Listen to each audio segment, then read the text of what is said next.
अस्सलाम वालेकुम। मोहम्मद फ़रूक रियाज जी और सब भाई खरीद से हैं जी। सर साड़ा शौक कबूतरों का भी है। असी इत्थे कबूतर रखे दे ने अपने घर ते तुहानूं विखाने अपना शौक कबूतरों का।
यार कबूतर लिया है ना जरा घर बड़े घर कबूतर एक लगा कल भाजी ने फोन किया था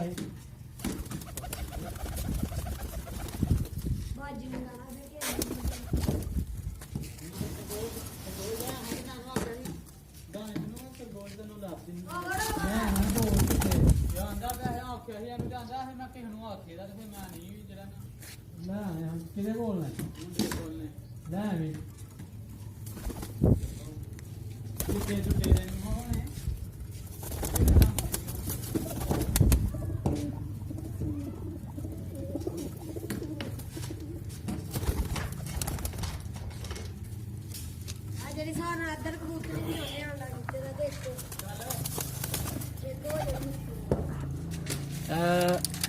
सारे कबूतर सर बच्चे वाले ने जोड़े लाए दे सारे कबूतरां दे आंडे दिते दे ने।